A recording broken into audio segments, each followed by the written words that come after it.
BC సంక్షేమ శాఖ ఆధ్వర్యంలో మంచిర్యాలలోని సమీకృత జిల్లా కార్యాలయాల భవన సముదాయంలో బసవేశ్వర జయంతి వేడుకలు జరిగాయి.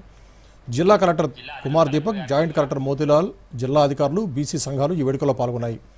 ఈ సందర్భంగా కలెక్టర్ కుమార్ దీపక్ మాట్లాడుతూ బసవేశ్వరుడు భక్తి మార్గాన్ని చూపించారన్నారు. బసవేశ్వరుడి ఆశయాలకు అనుగుణంగా అందరూ పనిచేయాలన్నారు.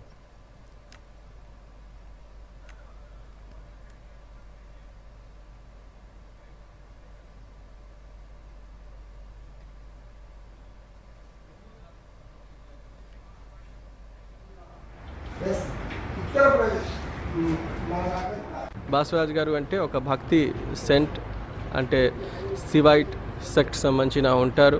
ఆ టైంలో ఉన్న రిలీజన్ సంబంధించిన ఏమైనా రిచువల్స్ ఉన్నాయి,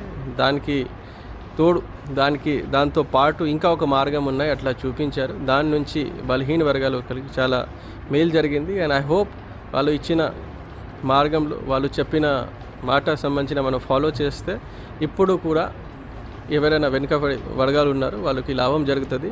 అండ్ మనం అన్ని అడ్మినిస్ట్రేషన్లో అన్ని వర్క్స్లో ఎవరైనా లాస్ట్లో ఉన్నారో వాళ్ళ గురించి ఆలోచించి ఏమైనా డెసిజన్ తీసుకుంటే ఖచ్చితంగా మంచి జరుగుతుంది. అదే బసవరాజు గారికి అదే సందేశం, అదే మనం ఫాలో చేయాలి.